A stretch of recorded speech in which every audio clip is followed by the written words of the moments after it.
Goedemiddag. Goedemiddag. Mirella Klomp. Angelique Duindam.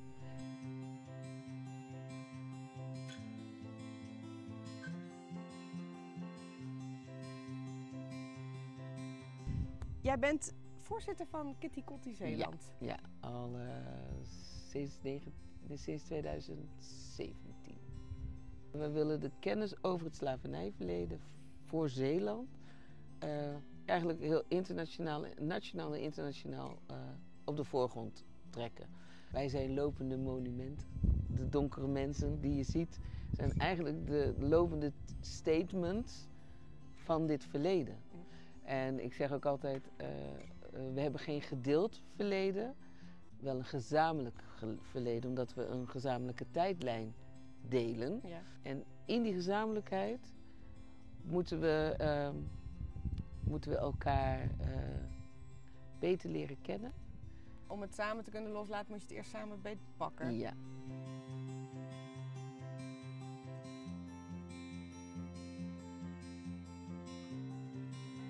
Eigenlijk heeft Vlissingen onderzoek gedaan naar aanleiding van een motie die ik had ingediend toen in 2020.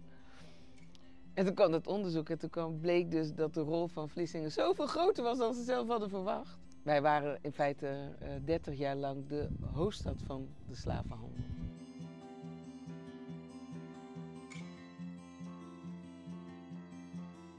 Ik had een drietrapsraket gedaan. Ik wilde onderzoek, ik wilde excuses en ik wilde een monument.